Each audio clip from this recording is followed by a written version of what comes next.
2 square divided by 4 bracket 6 plus 4. What is the value for this expression?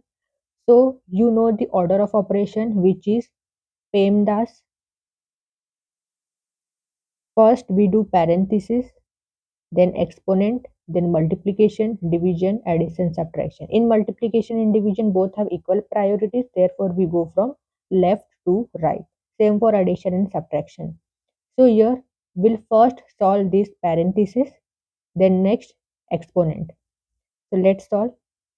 2 square divide by 4. 6 plus 4, 10. Then second exponent means we'll solve this one. So 4 divide by 4 into 10. Then next division and multiplication, as you know both have equal priorities, therefore we go from left to right. First we'll solve this one. So 4 divided by 4, which is 1 into 10. So the final answer is 10.